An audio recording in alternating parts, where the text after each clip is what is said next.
Goldman Sachs just revealed that hedge funds are betting big on a decline in the US stock market, raising serious questions about a 2026 crash.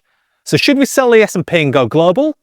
Well, it might not be that simple, because global investors are also selling stocks at the fastest rate since the 20% drop last year. And as the war escalates, the risk of higher inflation means that going to cash could also be the wrong move.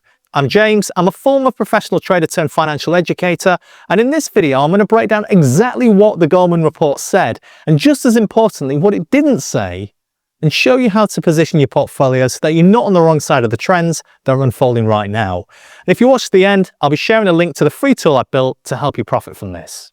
Now first, some context here. Goldman isn't telling the clients to sell everything. They're simply reporting what the hedge fund clients already did. And that matters because there's a big difference between what professional speculators are doing with the money and what we should be doing with ours. Well, that's ridiculous. So let's begin with what they're actually shorting. So Goldman breaks this down into basically two big shorts: the USA and then emerging markets. America first. On the left-hand side, you can see the sectors that are the most heavily sold, and in this case, shorted: consumer discretionary, tech firms, and also financials. And while stocks overall are generally being sold, there are some pockets of net buying, and they're concentrated in just these sectors: energy, healthcare, and consumer staples. So you can see a rotation and a contrast between the two, and that's what I want to focus on. So this chart from BlackRock explains what is going on here.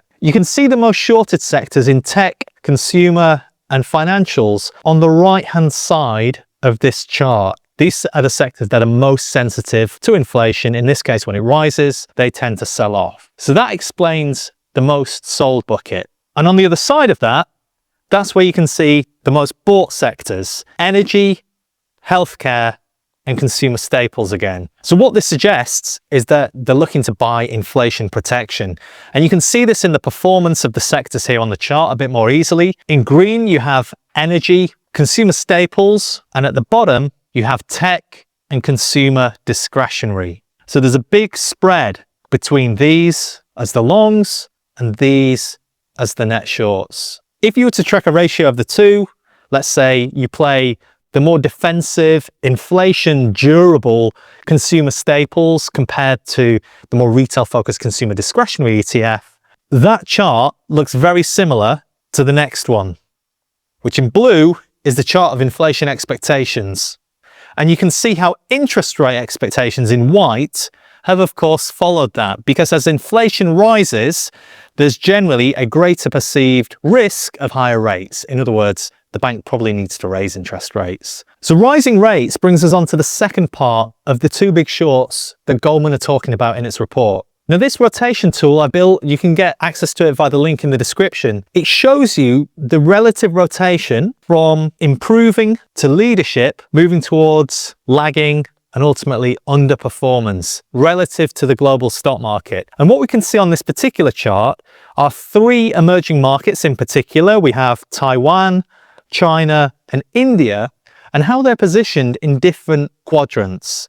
So in the case of India and China, they're down in the bottom left quadrant. That's not where you want to be if you're long. On the other hand, whilst Taiwan is still very much an emerging market, it's still to the right-hand side of the growth axis. So although it's been slowing, it's still showing expansion. Now, India, you can see, has a pretty high level of debt to GDP, about 80–85%, and it's similar to China, but the difference with China is the upward trend. Now, by contrast, you can see that Taiwan has a much lower level of debt to GDP, below 30%, and most significantly, it's trending in the opposite direction, which means that it's less sensitive to increases in interest rates because it's not as reliant on debt. It simply doesn't have as much of it. And remember, the key here is that this debt is issued in US dollars. So that's why US interest rates matter to emerging markets. So if we're to look at this on a chart,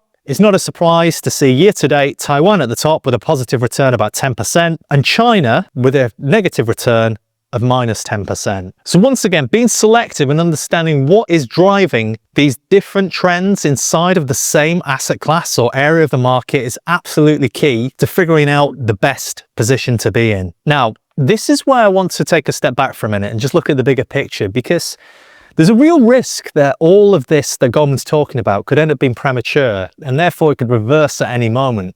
Because after all, earlier this week, a single post by Trump saw global equities surge 4%, adding nearly $4 trillion to the market valuation in just 9 minutes, only for the optimism to fade the very next day. So piling into the same trade and betting on short-term sentiment is inevitably going to result in losses. So let me show you how you can avoid that by looking at the next tab that we've got here. So this tool I've built, I'll include a link to in the description. And just to frame what it is, if you click on the backtest tab, it essentially shows how the market would have performed under different regimes: expansion, slowdown, and contraction. Now at the top, you've got the various different risk assets that you can choose, whether it's the S&P, the NASDAQ, or MSCI World Global Stock Market. And then you can pick your safe haven assets, long-term bonds, 10-year treasuries, what have you. And your target split 60-40, 50-50, and so on. There's lots to play around with here. Everything that I'm about to show you is depicted by this backtest. But to return to the original question, which is all of this premature, this is why I want to bring in the data, because right now you can see that we are in an expansion regime. It has yet to tip over into slowdown, and certainly doesn't show any signs of contraction. And historically, these periods shaded in green with the S&P here overlaid have resulted in a forward 3-month return of 2.7%. During slowdown, the return drops to just over 1%, and contraction, as you'd expect, is negative over a 3-month period. So in this environment, the ideal trade would be to look at a more cyclical sector, such as industrials, rather than defensive sectors like consumer staples. And you can see again the summary table at the bottom showing that industrials have tended to outperform staples by about 1% during this phase of the market regime. But the question is, to what extent is inflation potentially a threat? Because that could change how we're positioned even within this regime. Well, we can move on to the inflation tab and see the same kind of thing here. And currently you can see that it's neutral. It doesn't show the signs of inflation that most people in the market are worried about.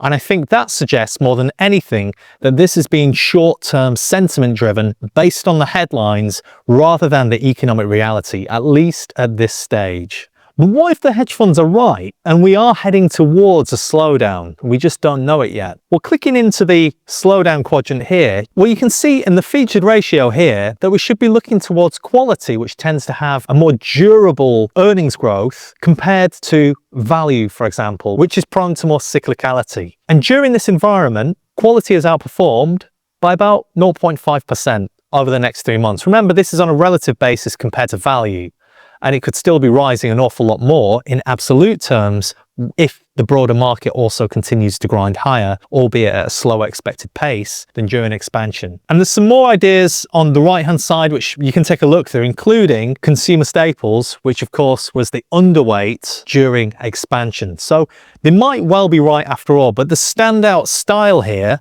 is definitely in quality. And if you want to know how to find quality stocks that will not only save you in a slowdown, but beat pretty much everything else over the cycle, then watch this video next, which YouTube thinks you're going to love. And in the meantime, I'm going to head out and eat some empanadas because it's been my first video from Buenos Aires. Buenas noches, buenas tardes, mañana. I don't know. I'm out of here. Take it easy. America first.